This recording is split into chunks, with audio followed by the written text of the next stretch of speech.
La poutre étant un élément fléchi, l'ingénieur doit aussi la dimensionner avec beaucoup de précision pour permettre à ce que le ferraillage soit correctement bien fait, mais aussi que la poutre ne puisse pas fléchir après avoir supporté des sollicitations.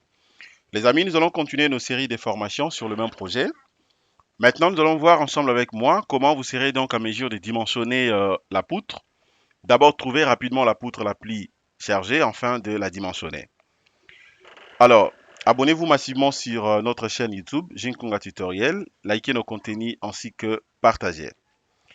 Ici déjà, je crois que nous avions travaillé sur plusieurs éléments, bien sûr de la structure déjà dimensionnée. J'aimerais cette fois-ci que nous puissions ensemble avec vous réfléchir et ensuite procéder afin de bien dimensionner la poutre. Le dimensionnement sur robot structural analysis professionnel ne peut pas se faire, c'est comme si que vous utilisez le logiciel comme une calculatrice. Mais au même moment, vous dimensionnez, l'ingénieur doit maîtriser en fait bien la théorie, mais aussi le principe de dimensionnement. L'idéal serait de maîtriser également quelques notions de calcul de structure à la main pour bien dimensionner en fait la poutre sur robot structural analysis et professionnel.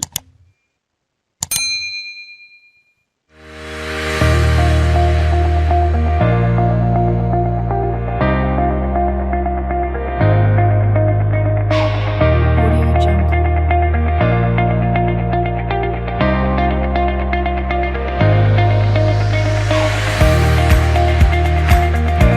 Audio Jungle. Audio Jungle.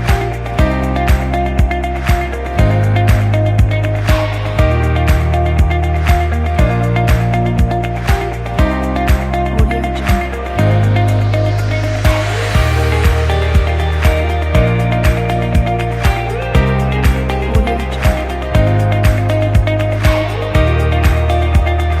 Partant de ces structures mixtes, nous allons donc, comme je l'ai dit au début de mon introduction, trouver rapidement la poutre la plus sollicitée afin de la dimensionner. En titre de rappel, j'aimerais tout simplement vous rappeler que la structure que vous voyez devant cet écran, c'est une structure mixte, c'est-à-dire acier et béton, bien sûr armé. Alors là, nous sommes en train d'achever d'abord les dimensionnements des éléments porteurs de la structure en béton armé. Et ensuite, on pourra maintenant passer du côté structure métallique, question de vous montrer comment faire l'étude de l'assemblage, des assemblages en fait, de tous les éléments, afin de dimensionner correctement la structure. Alors, là, nous allons voir comment trouver déjà la poutre la plus chargée, afin de la dimensionner. C'est très simple. Ce qu'il faut faire d'abord, je viens là, je vais décocher la force Fx, qui est justement le fort normal. Je viens ici, je vais cocher maintenant le moment. J'ai trois types de moments ici. J'ai premièrement le moment suivant la direction des Y, le moment fléchissant suivant la direction des Y. Vous avez les moments de torsion suivant la direction des X, ainsi que le moment fléchissant suivant la direction des Z. D'abord, je peux cocher les trois et puis je viens appliquer. C'est question de vérifier un peu la structure, comment ça va se comporter à ce qui concerne la surcharge en fait sur les poutres. Voilà, je vais patienter. Ok, je vais essayer un peu de diminuer en fait, diminuer la taille des diagrammes. Je vais vraiment diminuer ça pour que ça soit quand même bien présenté. Un instant, je vais patienter un peu là. Voilà. Alors, je vais encore diminuer parce que là, c'est toujours un peu trop. Je vais diminuer encore. Alors, ben seulement ce niveau ici, qu'est-ce que je vais d'abord faire? Étant donné que j'ai coché tous les trois types de moments, suivant X, Y et Z, je vais d'abord décocher suivant X, suivant Y et Z. Question de chercher la plus grande valeur, ça sera suivant quelle direction? Je commence d'abord par le moment de torsion. Question de voir un peu la valeur max sera de combien et min sera de combien. Ok, donc c'est très simple. Là, je vois que max est de 8,78 et min moins 7,78. Alors, je me dis, c'est pas trop. Maintenant, je vais voir suivant la direction des Y. J'applique. Question de voir tout simplement le max et le min. Je vais vérifier ça bien. Là, max sera combien? Min sera combien? Ok, max c'est 66,78. Min, c'est moins 104,93. C'est-à-dire que moins 104,93 ici, c'est justement la valeur des moments, mais aux appuis. Regardez, vous allez voir que c'est aux appuis. Tandis que ça, c'est en travers. OK? C'est-à-dire que si je vais dimensionner, par exemple, la poutre entre les deux valeurs, je serai obligé de considérer la valeur négative ici, que je prendrai soit en valeur absolue. Donc, ça sera 104,93. Donc, je retiens seulement la valeur, donc 66,78 et 104,93. Je vais voir aussi, suivant la direction des Z, question de me rassurer de la plus grande valeur. Suivant Z, maintenant, on va voir si ça va donner combien. Eh ben, je patiente. Suivant Z, voilà, c'est 76,72 et puis 83,73. Alors déjà ici, j'ai conclu que la plus grande valeur généralement entre les trois types de moments, c'est suivant la direction des Y. Vous voyez, c'est suivant la direction des Y. C'est là où nous avons trouvé en fait la valeur max, mais aux appuis. Bien sûr, une valeur de moins, je crois que c'était de moins 100, 103 ou 104. Ok, de moins 100, 103, je crois. Voilà, 104,93. Vous voyez?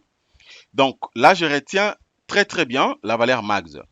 Alors, qu'à cela détienne, je peux également procéder par la méthode des tableaux. Question de bien voir ça aussi, afin de retenir directement le numéro de la barre, ok, qui pourra donc me permettre de sélectionner automatiquement la poutre la plus sollicitée, afin de la dimensionner. Et donc là, je vais d'abord cliquer à vide, question de désélectionner tout ce qui est sélectionné, comme barre par exemple. Maintenant, je viens ici. Là, je vais prendre quoi ici? Je vais prendre résultat. Je descends sur effort. Je clique sur effort. Voilà, ça me donne également un aperçu clair de ces tableaux. Je vais cliquer là. Je clique sur extrême globaux pour avoir que deux valeurs min et max. Vous voyez, donc c'est ça. Regardez très bien. Vous allez voir ici qu'en réalité, la valeur max, c'est toujours suivant la direction des Y. OK? C'est là où j'obtiens en fait la plus grande valeur. Et que bien sûr, c'est en travers. Regardez c'est aux appuis plutôt. Regardez très bien ici. Là, vous avez donc le valeur max. OK? Le moment de torsion, valeur max est de 8,78. Suivant la direction des Y est de 66,78. Suivant la direction des Z, 76,72. Entre les deux, vous allez voir que la plus grande valeur, c'est suivant la direction des Z, 76,72. Alors, je vais vérifier aussi les valeurs min. OK? Je suis obligé de voir encore min. Ne regardez pas ça. Ça, c'est concernant c'est l'effort normal. Mais plutôt, moi, je regarde le moment. Le moment suivant, moment aux appuis ici, suivant la direction de X, moment de torsion est beaucoup plus négatif, donc moins 7,78. Le max, moins 104,93. Là, c'est moins 83,73. Cela revient à dire qu'entre les trois valeurs ici, en travers, la plus grande valeur de tous, c'est ça, moins 104,93. Ok, donc je vais considérer ça comme la valeur max, que je pourrais donc dimensionner rapidement la poutre en valeur absolue. Et donc cela revient à dire que la barre, en réalité, je vais travailler sur la barre numéro 644. La barre numéro 644. Je retiens seulement le numéro de la barre, 644. Je vais rentrer rapidement sur vie. Je rentre sur vie. Et bien, si je vais également pour que ça soit beaucoup plus, pour que ça soit bien vie, eh bien, je peux soit sélectionner d'abord toutes mes colonnes, toutes mes poutres plutôt. Je les isole. Et ensuite, je vais maintenant trouver rapidement la poutre la plus chargée. Et donc, pour ce faire, c'est simple. Je vais chercher d'abord la sélection spéciale. C'est déjà là. Je clique juste ici. Je vais prendre barre. Je clique sur attribut. Et bien, à ce niveau ici, je vais sélectionner en fait toutes les poutres. OK? Je prends la section des poutres telle que modélisée ici est de 25 x 50 cm². Alors, ça ne vaut pas la peine pour moi de sélectionner la longrine. Moi, je prends seulement la poutre. Je clique sur la sélection. Je vais sélectionner en fait toutes les poutres. Voilà. Vous allez remarquer que toutes les poutres sont sélectionnées. Je vais directement les isoler. OK? Je les isole. Voilà. Les poutres sont déjà isolées. Et ensuite, pour que ça soit bien vu ou clair, qu'est-ce que je fais? Je clique d'abord à vide. Je vais maintenant cliquer ici sur croquis déprofilé.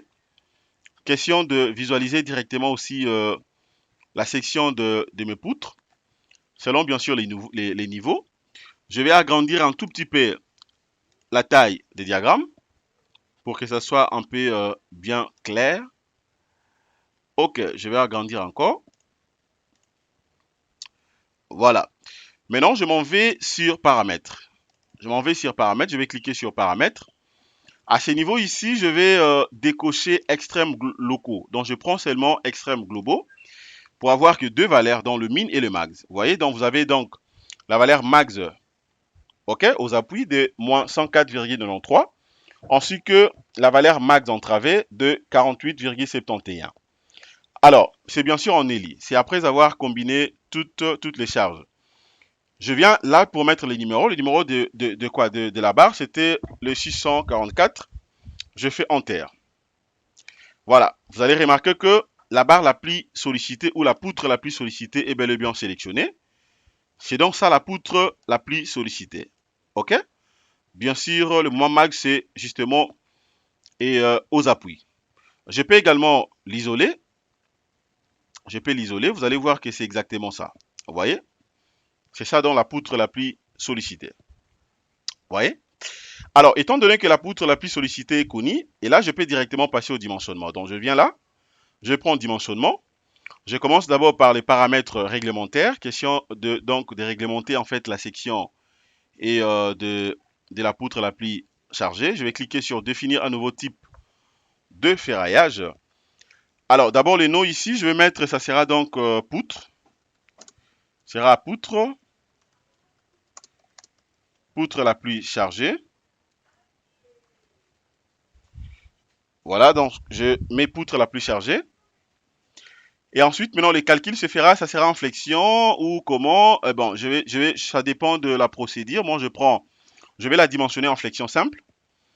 OK, donc la direction du ferraillage, ça sera automatique. Je vais voir ce que le logiciel va me proposer.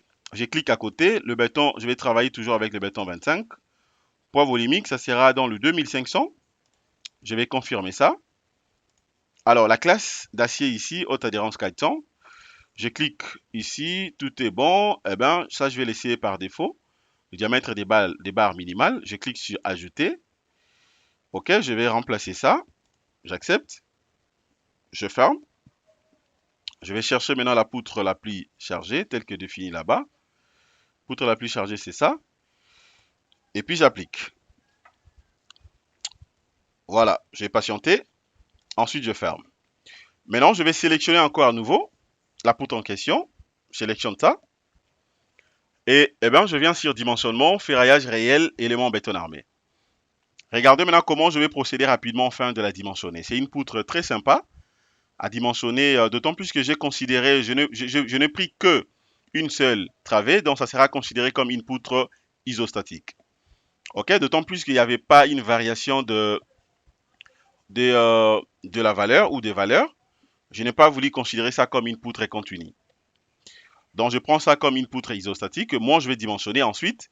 Je vais tout simplement uniformiser. Donc la section que je vais obtenir ici, le plan d'exécution, sera donc uniformisé un peu partout. Alors là maintenant, je vais cliquer où c'est, étant donné que j'ai déjà ça. Maintenant, je viens là. Je vais prendre également définir section. Définir section déjà est là. Je vais cliquer sur définir élévation. Je clique sur travée. Je vais modifier l'autre appui. Donc, premier appui, ça sera donc un rotile. Deuxième appui, je prends ça comme un appui glissant pour chercher l'équilibre. Alors, par rapport au nom ici, ça dépend. Je peux mettre, considérer ça à changer les noms. Je mets par exemple poutre la plus chargée. Ça dépend de poutre la plus chargée. Ça dépend de, voilà, bon, ou soit je mets seulement poutre BA pour éviter de manière à ce que ça soit très long. Voilà, poutre BA, c'est bon. OK, maintenant je vais paramétrer. Je viens sur paramètres de l'étage. La fissuration, je vais travailler avec une fissuration P préjudiciable, millier non agressive. Je vais considérer ça comme ça. OK. Maintenant, option de calcul. L'option de calcul ici, au niveau de général ici. Le diamètre minimal, je laisse comme ça par défaut. Et puis l'enrobage, je vais prendre toujours 3.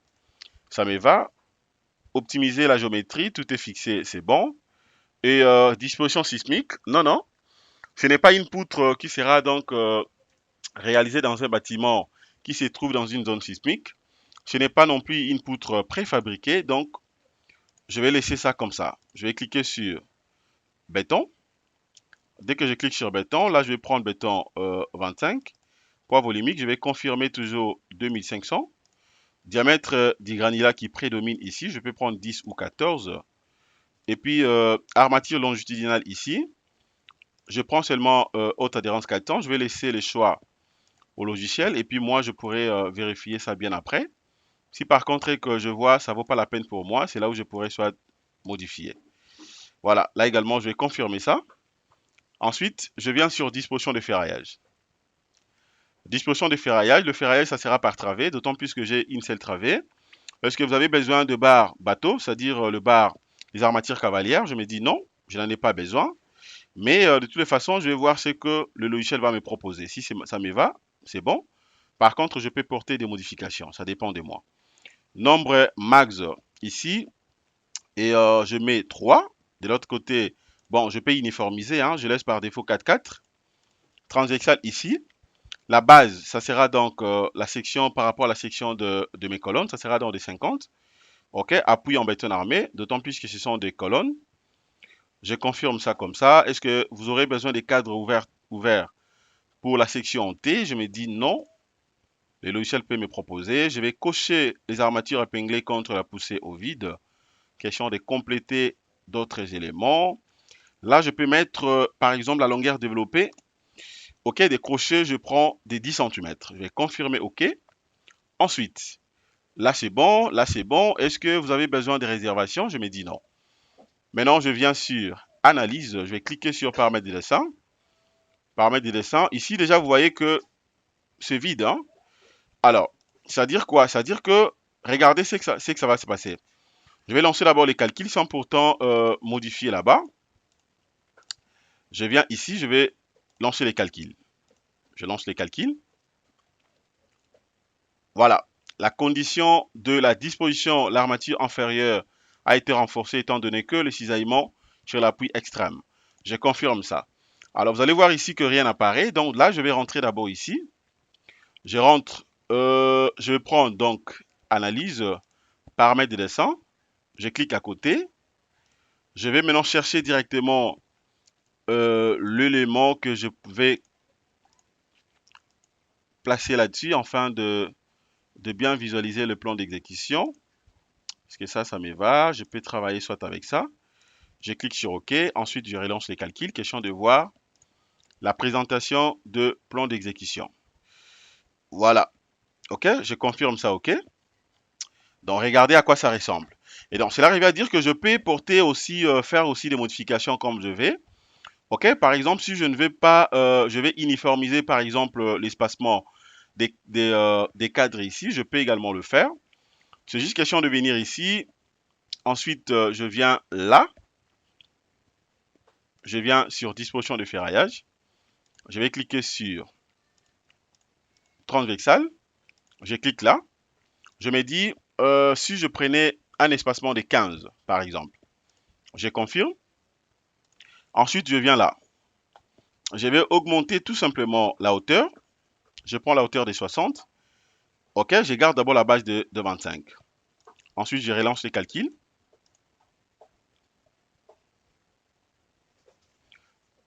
Voilà. OK, je vais rentrer là. Déjà, l'espacement passe, c'est bon. Je rentre maintenant là. Je vais prendre toujours la section.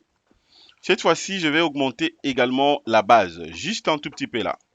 J'augmente la base et puis je lance les calculs. N'oubliez pas que jusque-là, la poutre, je n'ai pas encore vérifié si c'est une poutre économique. Là, maintenant, ça passe sans problème, OK?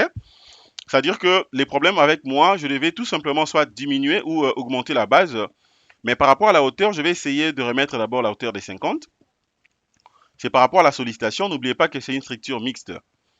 Je viens là, je vais remettre d'abord la hauteur des 50 et puis la base des 30. Je vais voir ce que ça va donner. Ensuite, je relance. Voilà. Voilà. C'est bon, ça passe. Et donc, les amis, voilà ce que je voulais vous partager. OK? Je peux aller de l'autre côté, question de voir un peu le plan, la note des calculs. Regardez la note des calculs, vous allez voir que tout est bien. OK? Je n'ai même pas des avertissements colorés en rouge. Donc cela revient à dire que tout est bien. Là, vous avez le plan de ferraillage. Je vais vous montrer rapidement le plan de ferraillage. OK? Regardez comment la poutre sera donc ferraillée. C'est comme ça. OK? Et là, vous avez donc la poutre diagramme. C'est ici où je peux vérifier l'économie de la poutre. Je peux vérifier justement donc les ratios. OK? Le plan d'exécution est là. Et donc, les amis, voilà ce que j'allais partager avec vous. Merci de votre disponibilité. Passez une excellente soirée. Au revoir.